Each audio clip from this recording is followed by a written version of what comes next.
Thanks everyone for tuning in, those who've come in person and everyone who's joined online.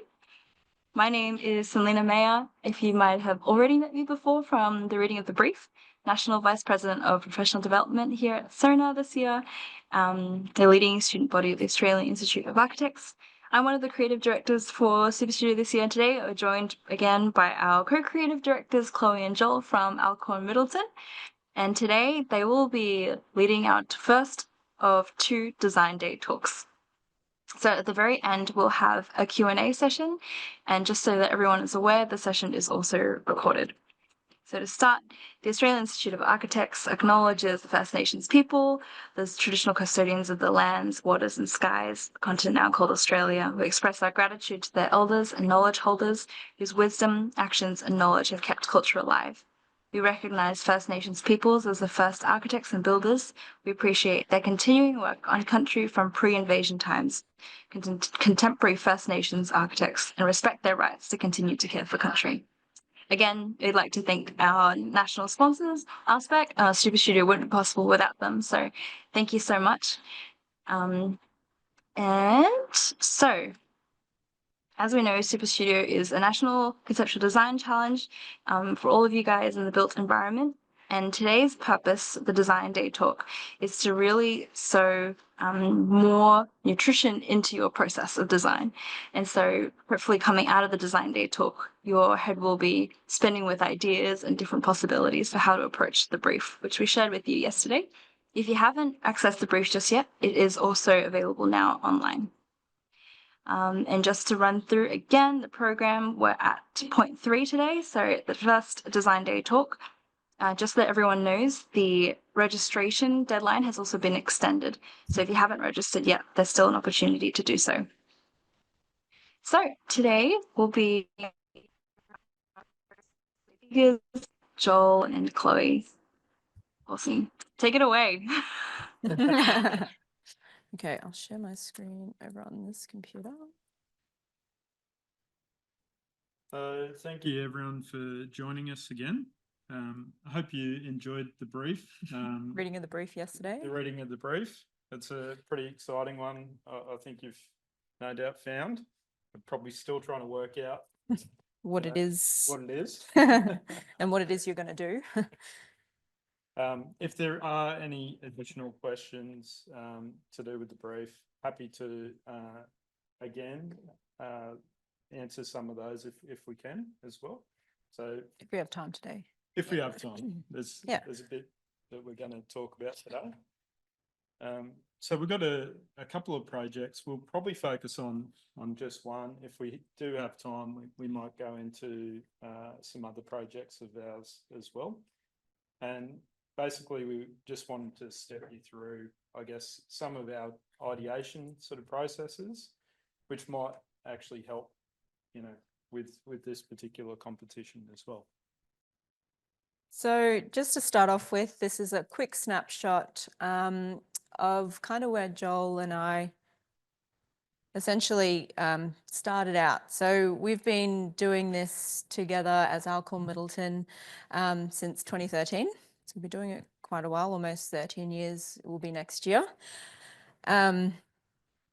But this, we wanted to just show, you know, kind of where we've come from. We've been around obviously for a while together. We've been doing this for a long time together, but I guess we've never really lost sight of what we got from university and what we got from our processes and understanding, and the way in which we worked at a university level. We've sort of carried that through, and I think that's just the way that Joel and I have essentially worked together, you know, going into practice and trying to do, you know, real world projects and more competitions sort of from the outset. So, you know, 2013, there's a cute little photo of the two of us and some other teammates doing what was the HOTA competition for the Gold Coast City back in 2013. We had a crack at that. 2014, we also did like a little Qantas competition. So, you know, obviously in the early days, whether you're starting a new practice out on your own or just, you know, coming out of uni, having graduated, you know, it's still great to just do competitions even if you're not a uni student, like it's great to practice your skill sets constantly. And 2015, we were still doing a lot of model making. This is one house that we had completed. This is also a model for a playground design that we were involved with. 2016, you can see we're starting to get some awards. But mentors during those early stages were quite important to us. We, as a small practice, just being the two of us from the outset, we did work with, or I guess share offices with sort of medium-sized practices. So that really helped us, with our journey of mentors and finding people within the industry that we could sort of talk to and gain learned experiences from, which is super helpful. On that, the great thing about competitions is working with, like, teaming up with other practices. So we were, I guess, a really young practice at the time, but we were teaming up with larger practices, which gave us opportunities to kind of boost our portfolio and our presence in the industry. But it also did expose us to just building, as Chloe mentioned, some great mentorships that have, really impacted our business, like how we operate, not only just from a design sort of aspect, but the systems that we use, and, kind of learning from the good things to do and the bad things, like, what to kind of avoid, just from our observations and things. So that's been a fantastic process. So we highly recommend, that continuation of competitions. It keeps things fresh and enjoyable as well. And I guess that that element I was talking to of not sort of leaving those uni ideas or those skill sets that we learnt at university level, it's to say that our practices and creative skill sets haven't really changed, so it's not like we went to practice or, went into the real world and we started thinking real world and doing everything that you see in bigger practices, or, it's kind of, we just developed and sort of honed our skills from what we learned at uni, and we haven't really changed and sort of stay true to that. So I think if you can do that honestly and tell your design stories, tell your narratives the way that you know how to do it, that's kind of the best thing. It's almost like, that old saying, honesty is the best policy. If you can be honest with the way that you represent things and that you do things, it really shines through in your delivery and your communication. So yeah, that's really worked for us. But again, it has really helped with the collaborative aspect, not just collaborating with each other, but again, those smaller practices with consultants, with clients as well. It's that collaboration that's super important.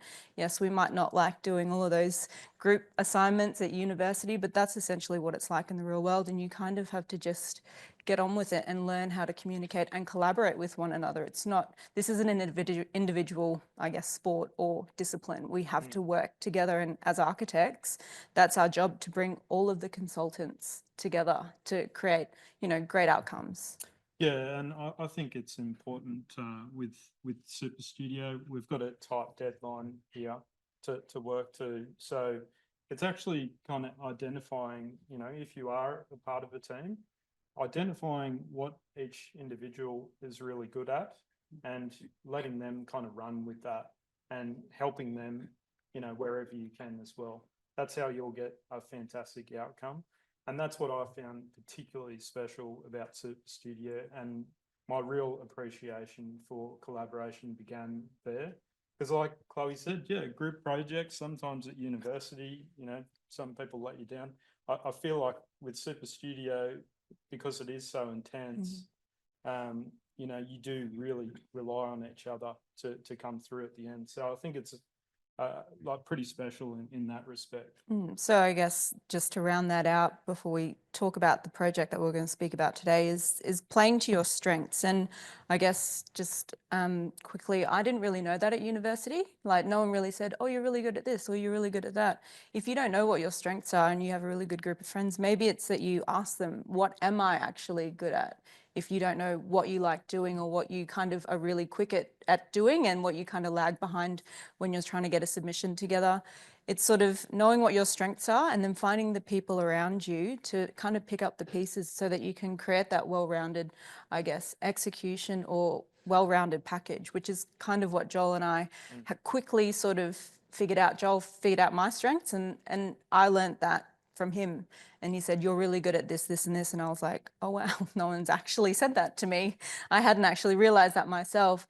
And it wasn't until he did that that we were able to just quickly, you know, just get things out the door, which, you know, just really sped up the process. So we weren't vying for the same elements of, you know, the creative work or the documentation works. We were actually splitting it up and delegating it quite well.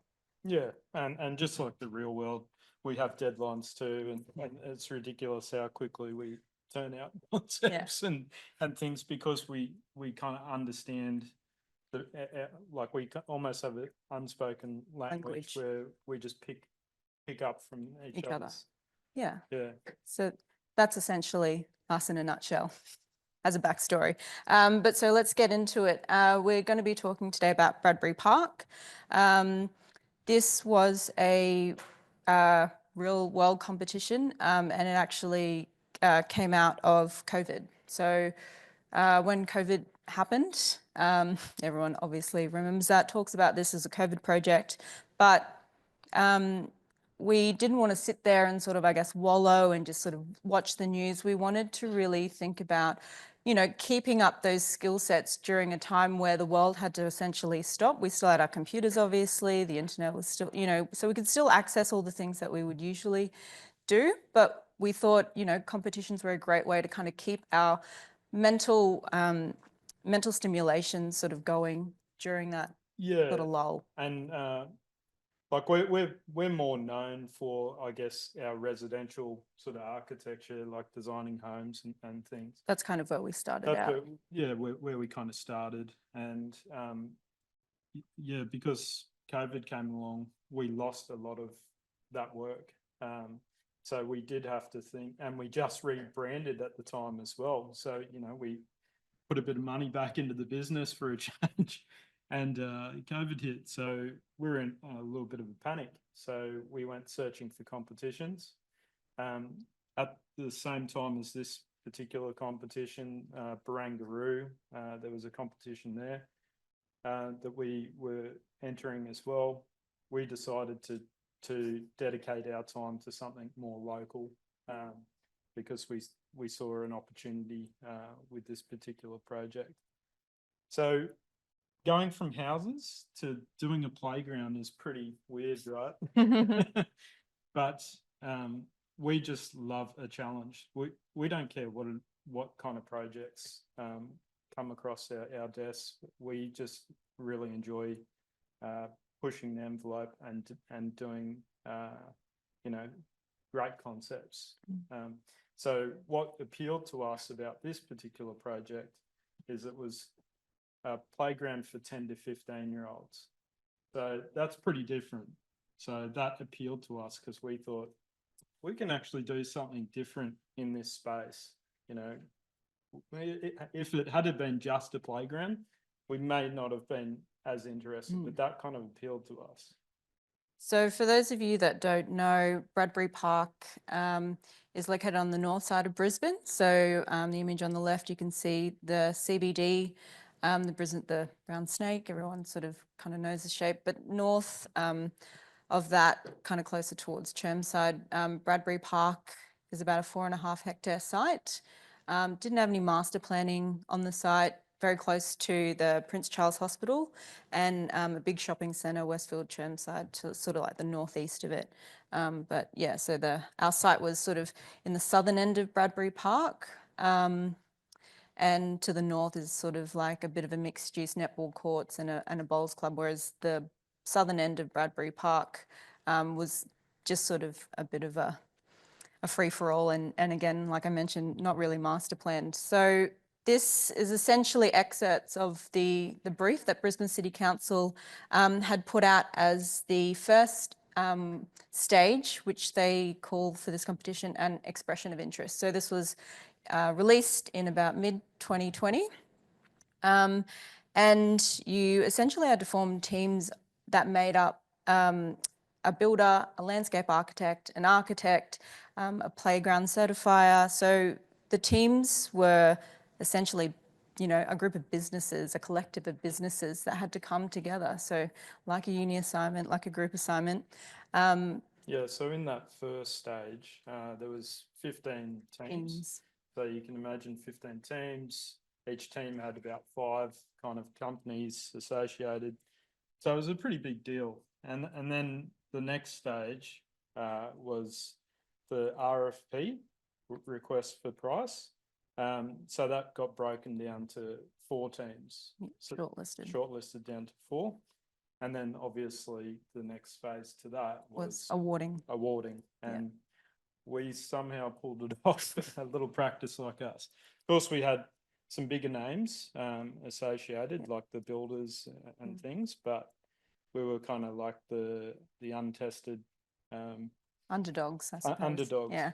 So but, I guess what we're going to show you, we put in a lot of little tricks and things to really entice, you know, I guess the client to sort of say, hey, we can do something quite creative and a bit different here. So you can see the image on the right-hand side is that southern end of Bradbury Park, and that sort of oval shape is the earmarked area which Brisbane City Council said, okay, this is your allocated area in which we want this this playground or this playscape to sort of exist. So that's kind of the early parameters that we had to work with. And again, this is another excerpt of the brief. They saw this playground as being the biological city, with key design themes of home, physical connections, and social interactions. So this was the site in 2020. After we received the brief, us and a couple of friends, we decided to go out to site. And as you can see, it's very barren, very dry. And there was essentially no topsoil. There was a natural rise in the land. So, you know, essentially there was a lot of washing away of that topsoil, so nothing could actually grow. So hence why it was so arid and barren. Yeah, so I guess for us, the actual site itself wasn't really that interesting or inspiring. So we, you know, we did our study and just obviously said, okay, well, we need to recondition the soil here and you know, there was various kind of observations about, you know, existing trees and predominant features that we could see. But we spent most of our time in the opposing bush, which was off to the side, because we thought, okay, well, this is actually the closest thing of what this park would have been. So this is the kind of immediate surrounding context. So here you can see, like, these are really our first observations, and they really came through towards the with the end product. We got you know, the bark of the trees, just I guess the forms that you can't kind of see there, the different textures, the colours. There was a boreal nest just there in the woodlands as well, so that was something that we picked up on. But what really appealed to us too is we were there, and it was on a Saturday. There was netball on the north side of the site. north side being played, and it was really loud and whatever else. And we looked up, and there was this little family of lorikeets, and they're usually, you know, so loud, but they were just quiet there, just sitting in this little hollow. And that really, like, you know, I guess when we were looking at those, you know, those 3 themes that Brisbane City Council had set for us, that really sung to us, like that idea of home, you know, the home for the local flora and fauna. To us, you know, that really spoke to us, you know, family of birds, lorikeets living in the trunk of a tree, and against, you know, the colour and the burst of colour of those, the plumage against the dark, I guess, ironbark, charred textures of the trees in the surrounds was really poignant for us. So you can see just on the left-hand side of the page there, just a really quick diagram of basically the hollows, which is the sort of towers of the playground, and how we've just quickly, like, I guess, summarized our thoughts about, like looking from below and looking up to the sky, and how that idea sort of was generated. And that's just a really just simple diagram which sort of explains where our heads were at. And it clearly, I guess, succincts or simplifies that idea for someone visually. So you don't have to read, again, we don't want a lot of text with, what you're conveying. We're all very visual people, obviously.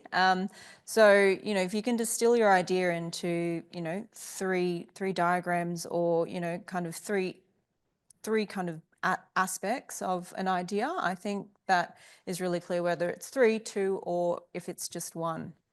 And again, obviously, moving on from the site analysis, we then also did some general research, I think, as most people do, with your projects. These are some aerial photographs of Bradbury Park, that 4.5 hectare site. So on the left, for those of you that might not be able to read it, that's Bradbury Park in 1936. In the middle, that's 1946, and then 1956. So those are about 10 years apart, those aerial images. And you can kind of see these sort of goat tracks, or these sort of escarpments in the land, which also, again, really appealed to us. That was an aspect of our research that sort of really sung out to us, and that we really honed in on. Yeah, to put it simply, we saw like kids like ants, That's how we saw them, and we wanted to see them in the playscape. And when we saw this imagery, we went, wow, that's the kind of program and the chaotic nature of how kids kind of use space, and they don't need front doors and things. Like they'll enter this playground however they'd like. So that kind of, those goat tracks really kind of appealed to us. Very simple image, but I think the more that you can look at something a little bit closer, you can find these little cues. And then, just that image there, bottom left-hand corner there, that's a round site as well. Yeah, so that's the local Kedron Brook area. So the Kedron Brook River, which tends to flood, for the people in Brisbane that know that area. So that was like, a fallen tree. So, those ideas started to appeal about how we could like kind of program the space and the like. So it wasn't just about, I guess, looking at the site features, the analysis once you go to site, because obviously with the Super Studio brief, we can't go to site and see the monolith and the anchors, unfortunately, but we can imagine what they are in the location that we decide to place them in. But it's looking at the cues around it, and it's that idea of, what is surrounding it, what is it connecting to. We don't, it's not enough for us to just, design buildings that relate or interconnect with an immediate area. It should really look to, connect further beyond the radius of its immediacy. So yeah, this is just, again, that like we spent a day just in that Shrubland. in the shrubs, sketching what we kind of saw, and a lot of we're looking at like the forms of things, and just trying to like get some cues, a bit of a study about what's on site there that we could then take back to the studio and have that reference. So that was a really great exercise, which sort of, like told us a lot of things. So I think just trying to get everything that we're all thinking down, either visually or just, patterns or shades or contrast.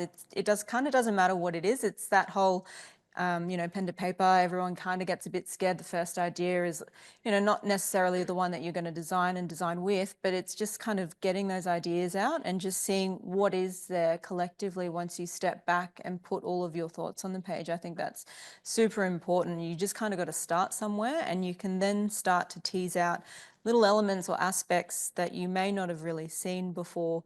When you're putting it down, there might be something else when you return to it in a couple of days or a couple of hours. So that's quite poignant. And I think, doing those exercises, like putting a bit of text, because, your first impressions, they do last as well. Yeah. So it's nice to kind of, be reminded about, where your head was at that particular time. So on the left here, we've got that shrubland. The image on the left is sort of showing the location of the playground in relation to, I guess, the shrubland or that bushland off to the right-hand side. So those tendrils or those tentacles, trying to show, the connections that we wanted the playground to sort of make to the right. So again, just a quick sketch diagram, and then on the image on the further right is actually, a very crude kind of site analysis, just all of our ideas all on one page. It was more or less for us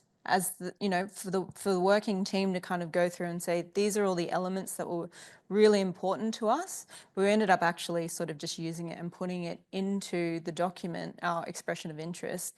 And that really caught the attention of the client. And that was something that they said, like for us, this was just, it wasn't a pretty diagram. It was something just to kind of keep us on track and remind us of what the site was and the properties. So I think, not everything has to be a beautiful drawing. It just has to convey a message and a meaning. And I think that that's really powerful. So again, these are, again, more visual images, more illustrations of our feelings and our understanding of site. And like Joel said, just writing little bits of text to kind of remind you of why you drew that, maybe little vignette or that little illustration, is quite powerful. So playgrounds generally designed by landscape architects. So again, we're coming in, I think, with sort of fresh ideas, but also having a deep understanding of the importance of architecture and form and the likes. So when we sort of did our research into playgrounds, we noticed that the playground gets done, it might look like a rocket ship or this or that, and then they sort of forget about the shade aspect. It's not incorporated as such. So that was something that really, you always see the playgrounds with the shade sails. We hate shade sails. So we wanted to design the architecture to be not only the play, but also the shade for the kids. So I think that's what makes what we've done, quite different to what you do see as well.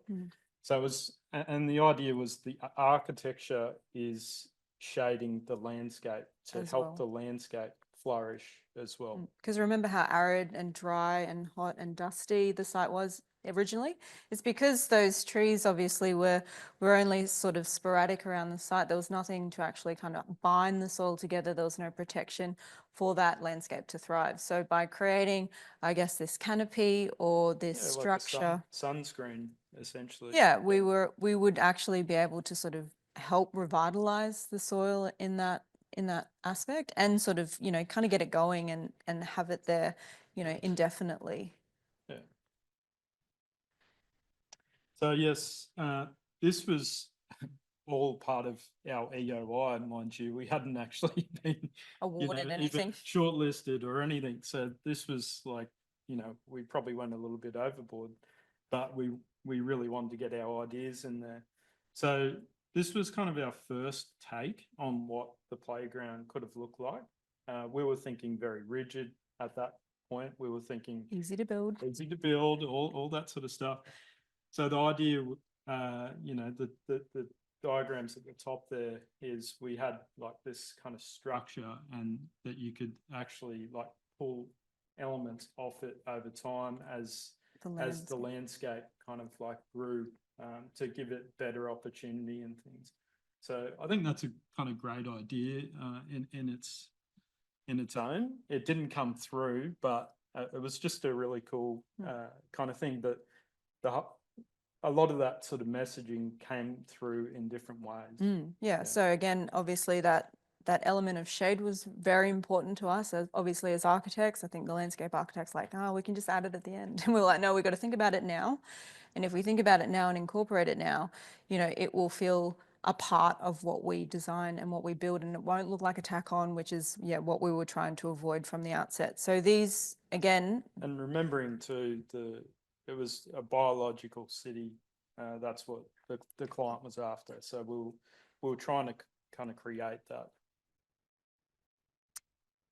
So as we mentioned, the teams for this competition were made up of not just architects, but landscape architects, builders. We had to have hydraulic engineers, structural engineers. We had to have a whole plethora of other people involved. So this was just like a quick organizational chart. It was actually a requirement for the expression of interest to show your team who you were working with.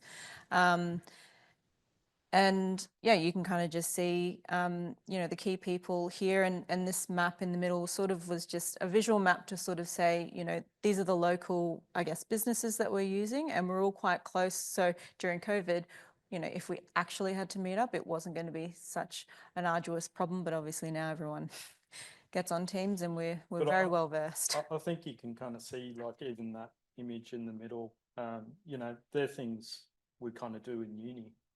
So but we're still doing them in practice, and they're useful and they're helpful. So just because you do it at uni doesn't mean that it's not good enough for real world. It's just how you convey your message to make it clear and understandable for someone to pick up. Yeah, because you've got to imagine, the client on the other side, they don't want to read like all this text, buckets of text. Yeah, they would rather see that the team is really close and blah blah blah. There's the site.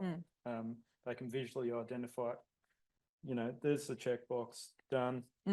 Move on. And then just quickly to explain this sort of diagram in the top left, this was sort of talking to the company's sort of interrelationship. So you can kind of see, we had 3 kind of connections with existing businesses that we were looking at, but then obviously CUSP, who were the landscape architects, had all of their contacts that they could draw from.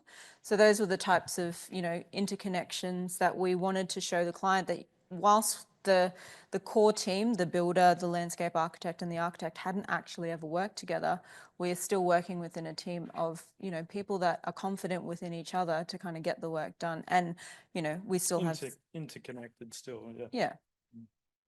And so these are just some quick images to show, our process. It was just like uni. So by this stage, we had been awarded the project. Yeah.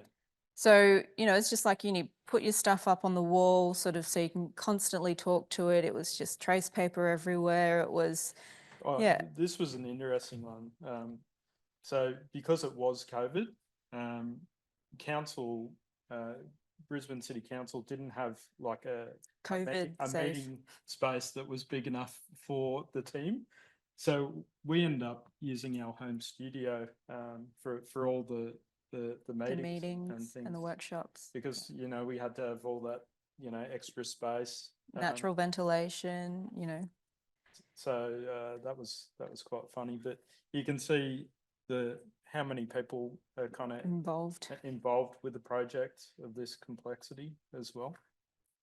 So there's like images, as we're getting further into the design process, meeting on site.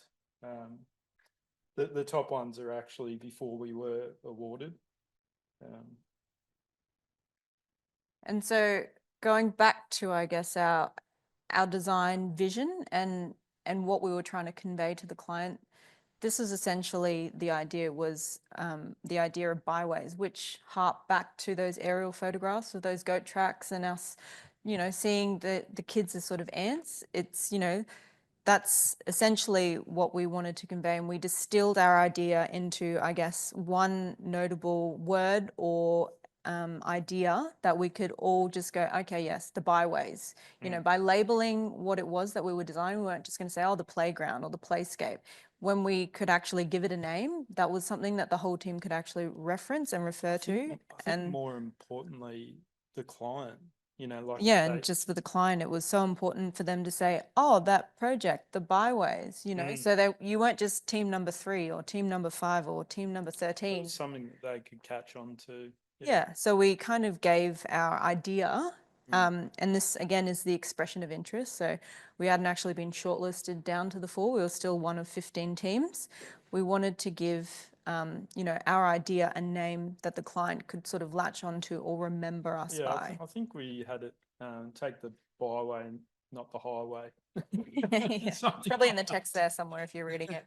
But, you know, again, more elements of our idea, which we probably haven't been able to touch on yet, was, you know, this idea of the subterranean, the terranean, the arboreal, and then coming to the byways, which was the way in which we wanted all of those layers of the, you know, the strata of the earth to kind of connect and sort of feed into one another. Yeah, because we had this idea that we wanted an infinite loop of play. We didn't want dead ends.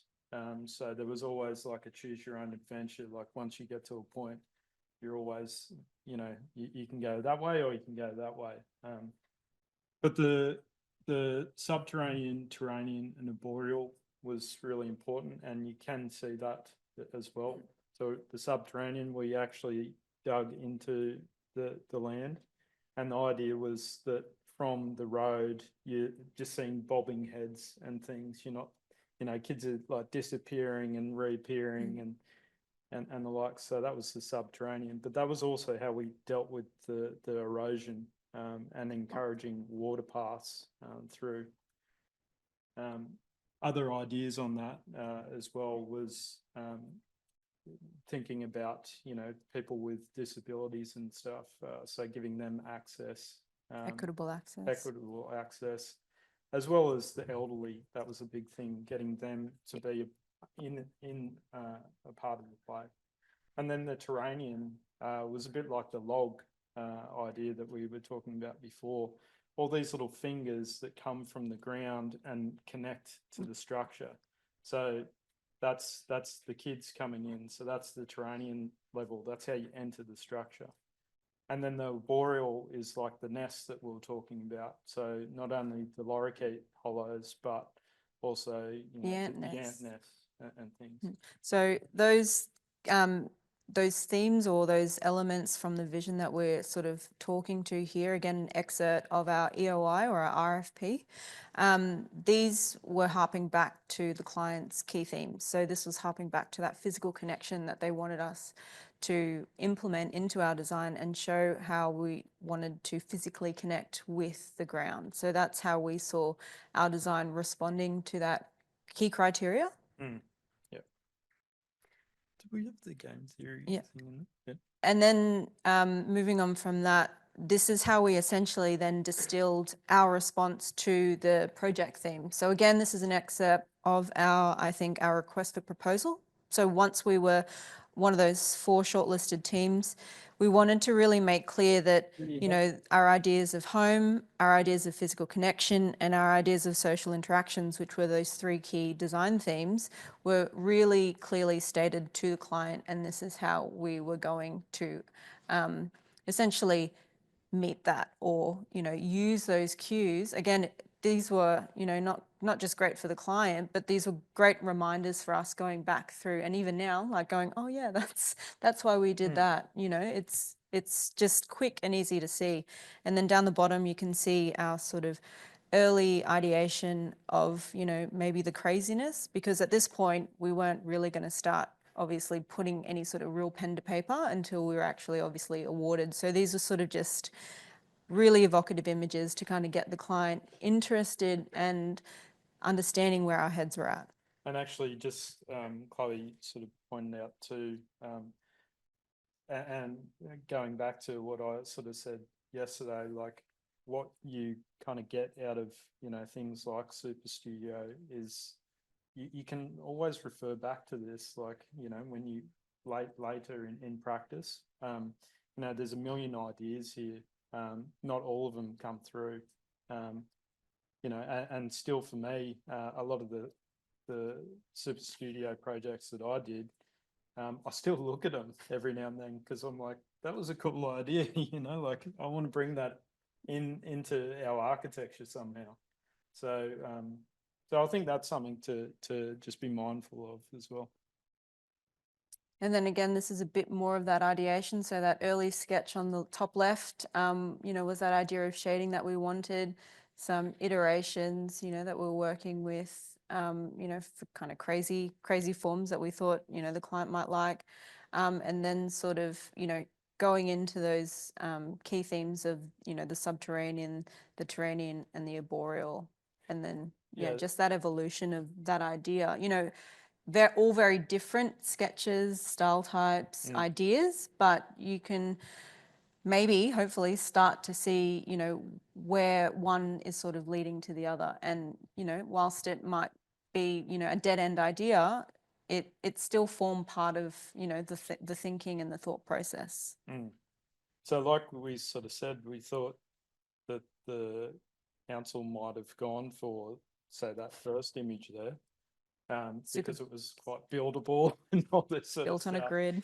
But they kept on pushing us to say, you know, can you make this more organic? And we were like, oh, you know, can your budget allow for that? a bit more organic as well? So we had to kind of find an architecture, and that's why we kind of went down the barky kind of forms and jagged forms. You know, and not sort of did curves and that sort of thing. So that's sort of how that came about. And this is kind of, you know, as we were awarded at that point. And this is where, you know, we started to break that box and start to, we were triangulating at that point. As close as we could to get to organic without making it rounded and expensive. And yeah. But one of the big things that is different about Bradbury Park as well is we didn't want to have off the shelf like items brought in. We really wanted the architecture to be the play. So every wall, every floor is play, and that's the cool thing about it. And remember that we're aiming for that 10 to 15-year-old age bracket. So it needs to be more adventurous than something that you can just buy off the shelf. So that's why we sort of push that sort of agenda. And again, you can see that image, that clear kind of visual. This is essentially where it sat in the document. We had this sort of hero image of what we saw as the, you know, the artist's illustration or artist impression, but we wanted to distill, you know, the natural features that we saw on site, you know, looking at these sort of framed experiences, but looking up and through. So, you know, having that subterranean experience of being in underneath the playground and then looking up and through, but that idea of, you know, the lorikeets sort of poking their head out of that really dark, charred tree hollow. Yeah, and that idea of like looking back up, like that's still nature, you know, like, you know, referencing back to the sky and things. But that came from our time in Japan. We recently just went to the Art Islands, and you know, we went to quite a lot of James Turrell projects, and you know, we just loved that experience of, you know, being framed in an element and looking up. So that kind of idea sort of like was born from that a little bit as well. So this was like a really good tool for us because, you know, we had no idea what was play. Well, we all know what play is, but, you know, like if we didn't want to design off-the-shelf kit items into this design, we really needed to take it back to the basics. So what is play vertically? What was play horizontally? You know, what does jumping play look like? What does leaping play? What does incline play look like? So we really, this was like a big... This is a matrix, and we just had it like scrawled. That was that big bit of yellow trace that we kept like sticking up on the walls and saying, what are the elements that we can kind of pick and choose from, because they all exist, and all of these we were hoping to try and make sort of incorporated into the structure and make the structure do for us, rather than saying, okay, let's just buy this thing. So when you look at it, like they're all kind of simple things. We're not like looking at the architecture of things. We're just looking at The ideas and the program and that motion, foreplay. So, this was a matrix that we constantly, like when we were like, oh, we're so like just drained of ideas, we would go back to that and go, okay, well, what are we trying to do here? We're moving horizontally and a little bit vertically. Okay, well, what have we got there? Okay, well, it was just a reference point for us to kind of refer to. And those reference images on the bottom is, obviously, reference images are great because it's something that can, you can use to sort of spark your imagination and just sort of get you going. So, we still use a lot of I'm sure you use a lot of reference images in your projects to say, this is what's been done.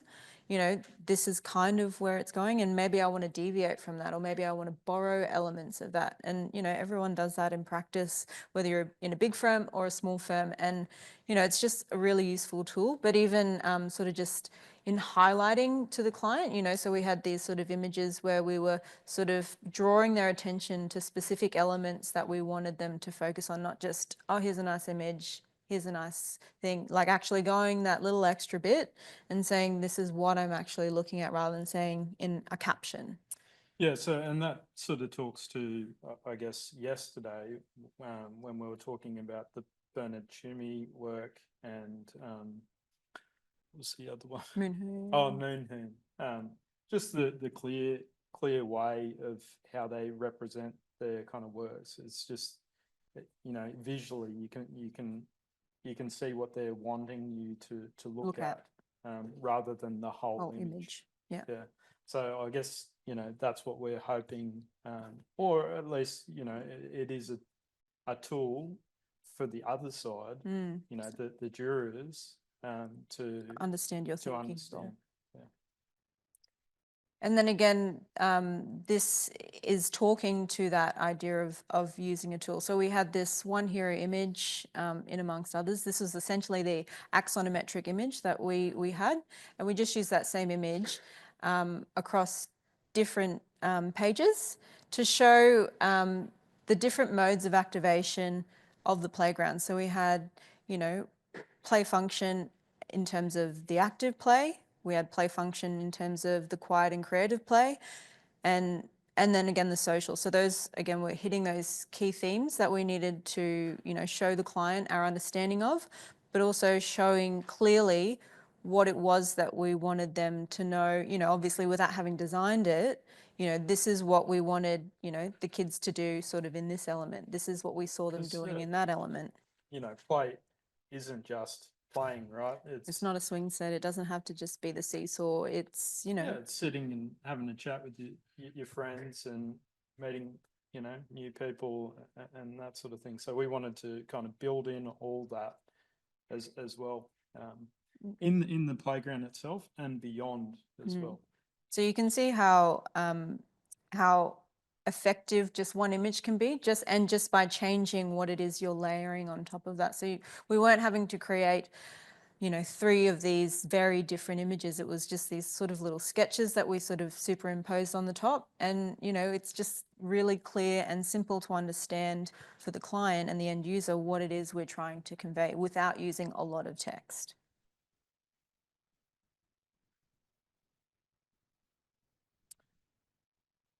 And then going back to that idea of shade, so we really wanted to emphasize to the client, and this was again a bit of a technical aspect in their brief, and I think for Brisbane City Council generally, they like to see, I think, 75% of their playgrounds shaded. But we wanted to show early on that our design was going to, meet that as much as possible, not just with the structure, those ideas of shade that we had initially, but also with either the new trees, which were sort of shown in sort of lighter green colours, or the retained trees, which were all those existing trees that we weren't looking to obviously get rid of. We wanted to keep as many trees on the site that were healthy as possible. It was more of a study for us as well, because we didn't want this thing to get Built built and then, shoot ourselves in the foot and say, oh, okay, yeah, well, we're not. last thing we wanted is some shade sales over the top. Yeah. So we tried to design that out, obviously, yeah, from the outset. So yeah, the materiality, like those previous images, like the playground itself is predominantly cladded in timber. That was a real big push for council to accept something like that. But our thinking was that we didn't want to have a playground that was all made out of plastic. It just didn't feel right to us, and it didn't feel age appropriate as well for who they were sort of targeting. Timber, if detailed right, is the best material that you can use. From a maintenance perspective, this playground works so much better than a lot of Brisbane City Council's playgrounds elsewhere. It's already burnt, so you can't burn it. If there's like an affected board that can be easily replaced. If someone graffitis it, they can reburn it, or they can sand it back, whatever else. So the maintenance on this is actually really minimal, and it being timber, it will grey over time, but that's the beauty of it too. Like, it ages in place. So I think from a sustainability perspective, we did the right thing, but we had to make sure that what we were doing, that all the I guess the documentation side and whatever else was I guess really considered. So because it's all angled, that's perfect with timber. Timber, fails when water can sit on the top and things. So we're already shedding the water, which is fantastic. But then again, you've got the shosugi ban technique, which is the Japanese technique of burning the timber to give it that charred. Yeah, which is naturally protecting the timber as well. With all the climbing pieces and where there was kind of like steel elements and things, we didn't through our research, looking at other playgrounds, anything that's powder coated, chips, fades over time, and just within a year or two of 1 million kids through it, doesn't look that great. So that was our I guess observations, because we did go to playgrounds and check them out. So we wanted any kind of elements that came into this design to be just natural in so the material, like the metals, were just galvanized, for instance. So we weren't relying on those powder coated colors. So we wanted, I guess, the materiality of all of the major aspects of this playground to be raw and in its true form, with very minimal embellishments, because of the maintenance schedule that Brisbane City Council stipulates for all of their public asset items.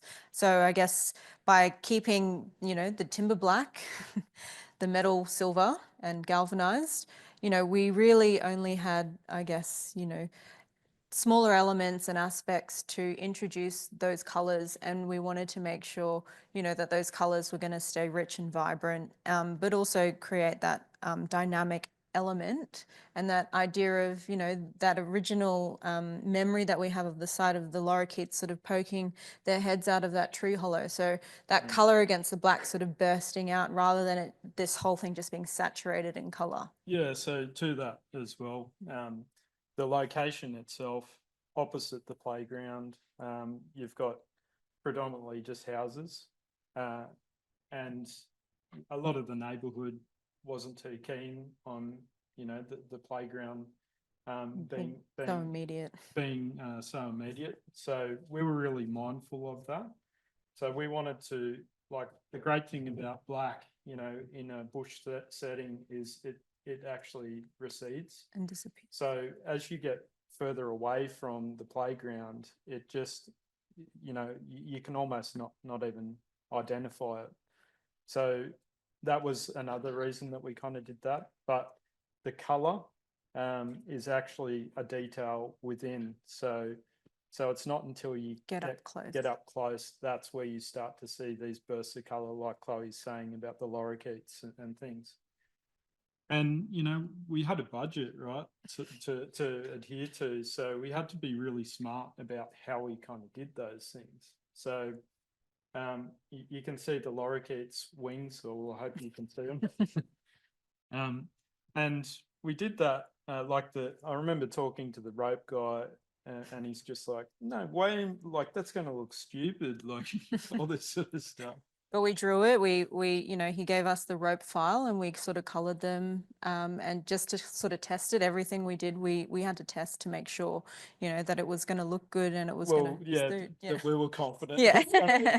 Because when people are telling us, it's going to really look good, we just had to make sure for ourselves, that it was. But that was actually, I guess, something different that industry hadn't really done before. And all we were doing is something simple, is just going, okay, well, we're just doing a gradient with rope here. Like, usually you just see a red or a blue, you know, net, and that's it.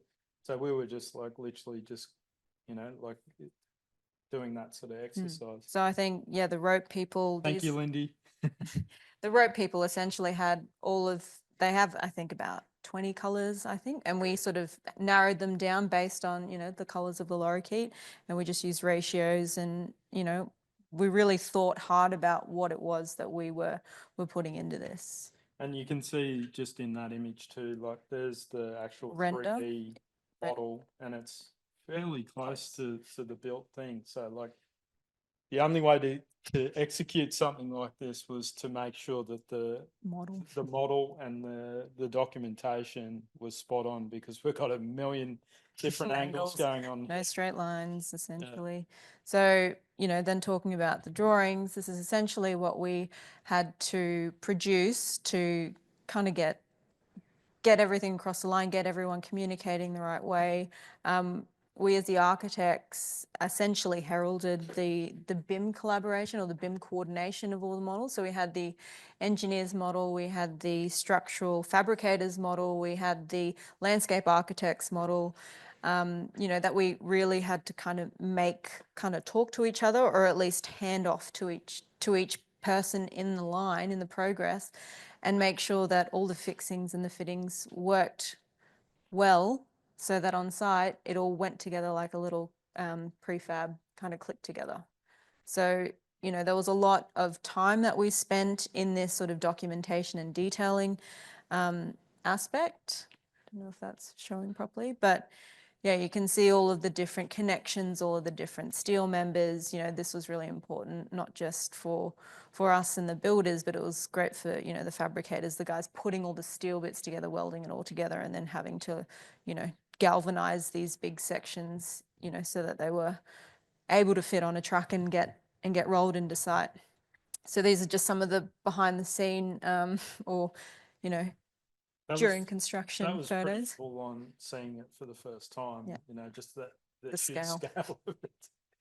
You know, like we were like, oh my God, what have we done? But it was cool. What have we created? It was cool, but you know. So they invited us the steel fabricators invited us to their workshop, and they said we just put one together just to make sure it goes together before we, you know, do all this, send it to site or send it off to galvanizing. They wanted to just make sure all the connections were marrying up. So, you know, and they're like, do you want to have a look? And we're like, yeah, sure. So yeah, that was pretty exciting. I look quite concerned there. The guys in behind, you know, chewing their nails.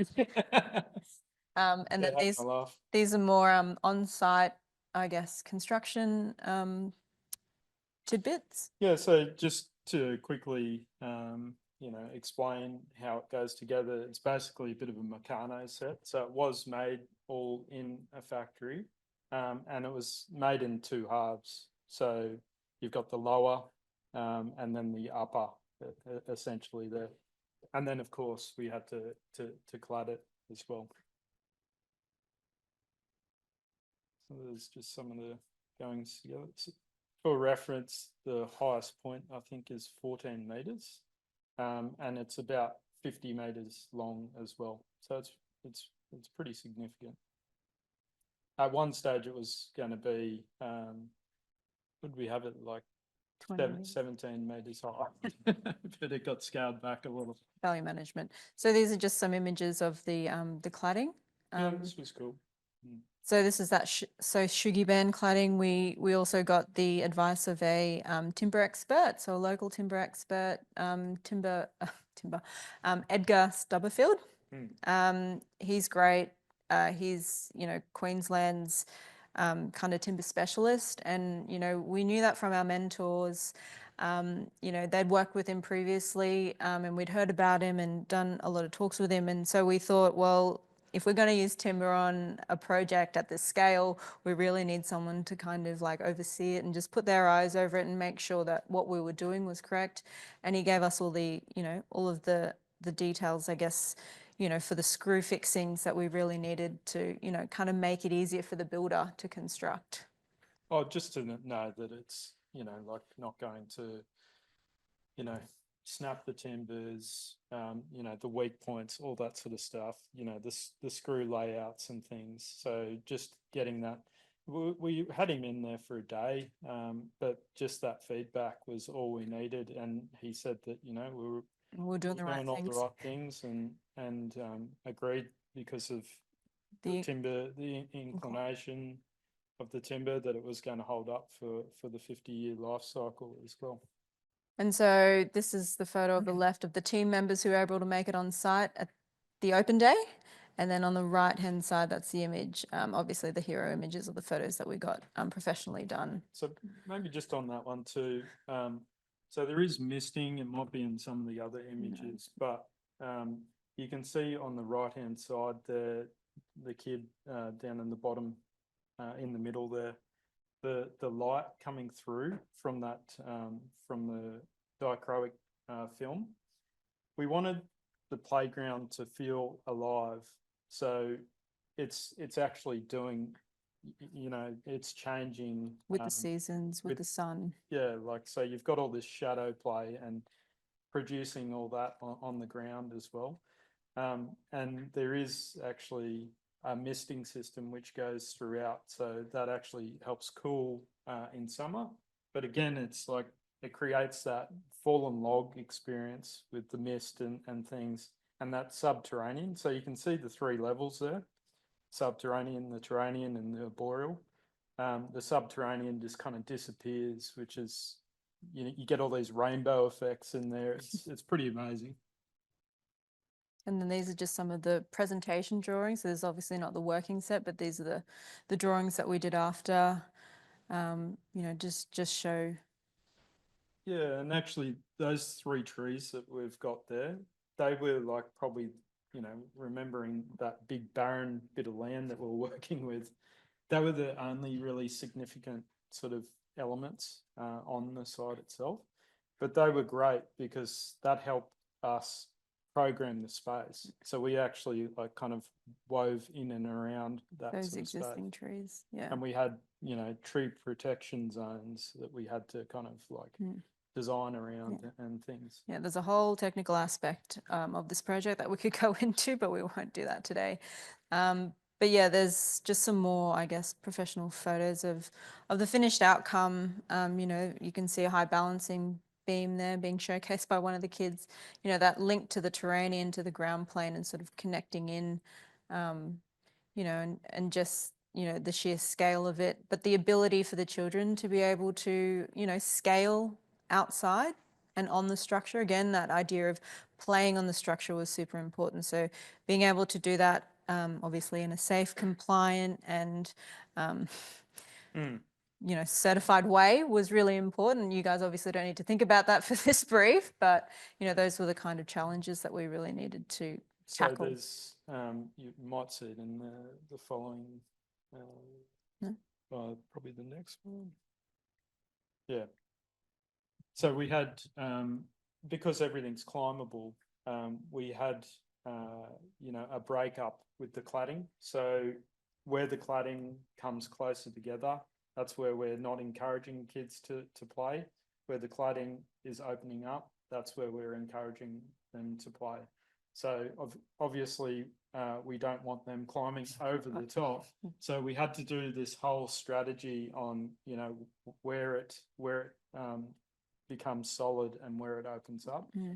But that just really, I guess, made the concept even better because it brought in that whole organic kind of element that the client was sort of after. Yeah. So you can imagine if the whole thing was, I guess, opened up, you can kind of probably see it here. We've got sort of two different cladding typologies, what we call the anti-climb band, and then where it sort of opened up. So that was not only safe and easy for the kids to get their fingers in and climb in and around, but it also was great for security and SEPDED, so crime prevention through environmental design. So, those were just the things that I guess Joel was sort of saying that really sort of elevated the design, and it wasn't a consideration that we obviously had from the outset, but it was something that we had to tackle and really get right, but it just really enhanced the project. Actually, probably that one as well. So this side is the east side, so it's a little bit more transparent. You can kind of see into it, and basically what we wanted to create here is, back to the kids being the ants, we wanted it like a sectional cut, a bit like cutting through an ant's nest.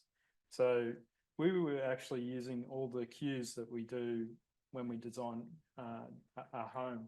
Like the east is where you get the morning light. The north is the predominant sun.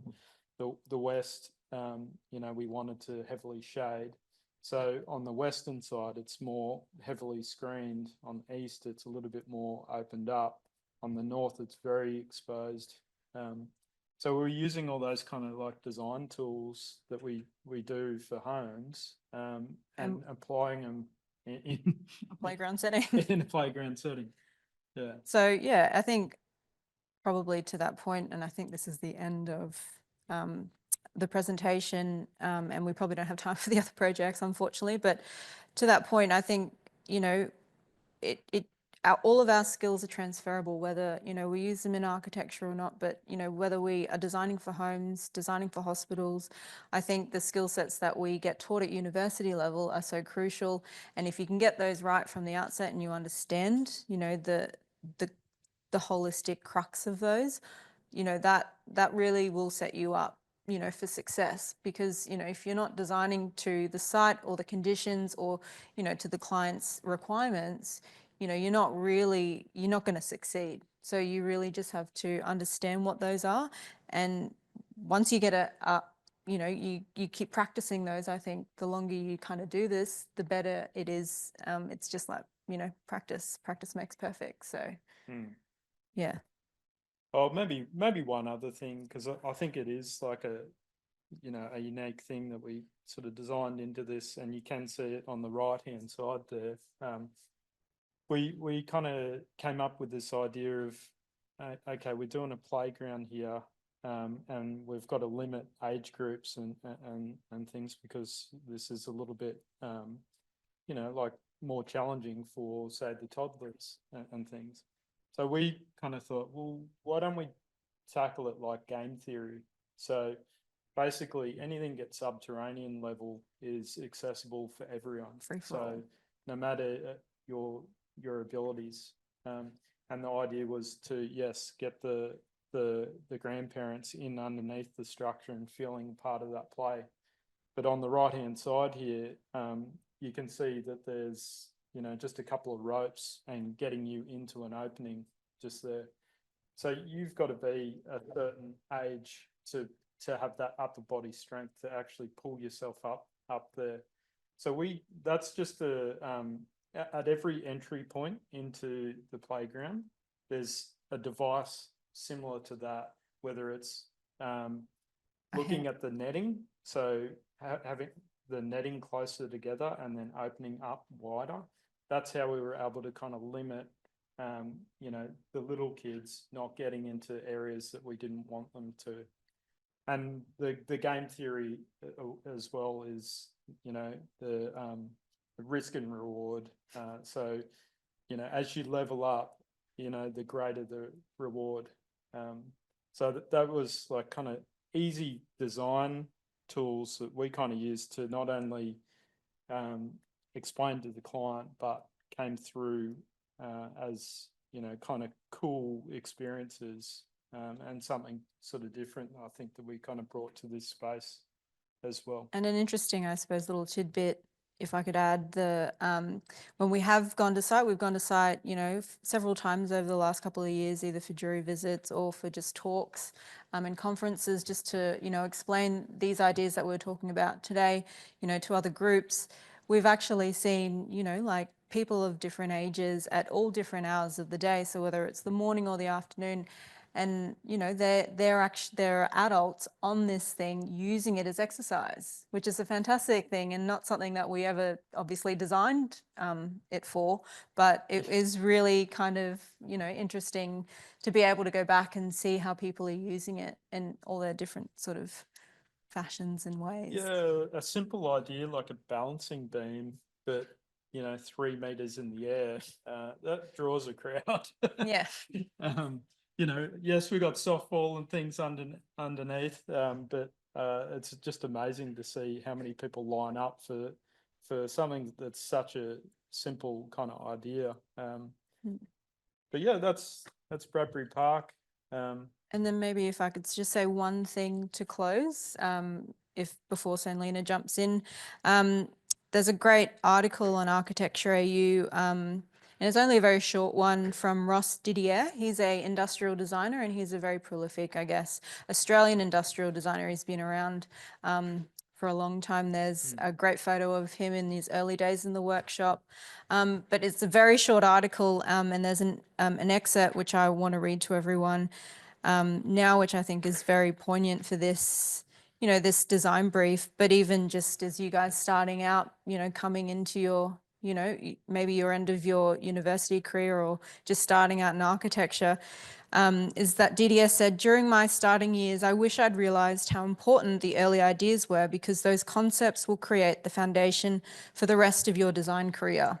These ideas will evolve through all your failures and successes, with each bringing valuable and value for progressing forward. And I think that's a great, I guess, summation of our talk today, and, you know, something that we really resonate with as well, because, you know, we're still young, we're still learning, and, you know, we all make mistakes, but it's just about persisting and kind of, you know, getting through those. And architecture isn't easy, but if you can, you know, persist and this is your passion, I think you can do great things. And I think, yeah, back to the mentors as well, surrounding yourself, you know, with seniors and people in the field, and, you know, using your networks as much as you can, you know, and the universities, we still keep in touch with our university quite regularly as well. So, you know, I think that's an important part of the journey as well. And connecting with you guys too. So yeah, we're really grateful to be a part of this year's Super Studio brief, and very, yeah, very proud and excited that we were able to write the brief for you guys. So thank you.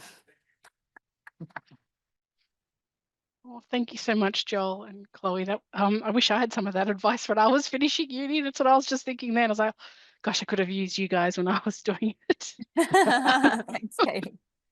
Selena's had to zip away to her class, but I can open the floor up to questions. Feel free to pop on your microphones if anyone has any questions, or pop it into the chat. Anyone in the crowd here? Yeah, so you talked about rooting the initial idea. Begin with the playground, obviously, something, but you rooted the initial idea with actually birds in the trees. Is there a way we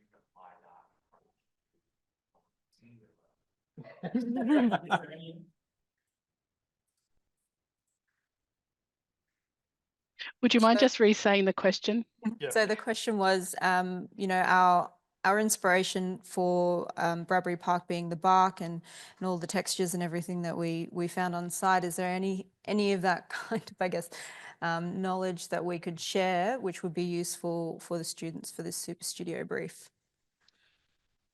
Yeah, so I think when it comes to the location is pretty important. So when you're thinking about whatever location you're choosing For the fragment? for the fragment, think culturally, what's significant about that particular area. Contextually. Contextually, you know, what's because every kind of space is, you know, I guess got different kind of views on, you know, lifestyle and this and that. So I think trying to look at those kind of elements a little bit. You know, how does that city Or that place. how does it flow? How does it feel? Or what does it want to be? You know, like Brisbane, for instance, we're coming up. We've got the Olympics on the horizon. You know, that's going to obviously change Brisbane quite dramatically. So that's maybe something, if you were choosing, say, Brisbane, that you might consider in your thoughts. But then I think also, you know, if there's a particular part to, say, the city that you think could be done better or could be a little bit more exciting, well, you know, could that be where the stillfall, you know, breaks the city and a whole new part of the city opens up?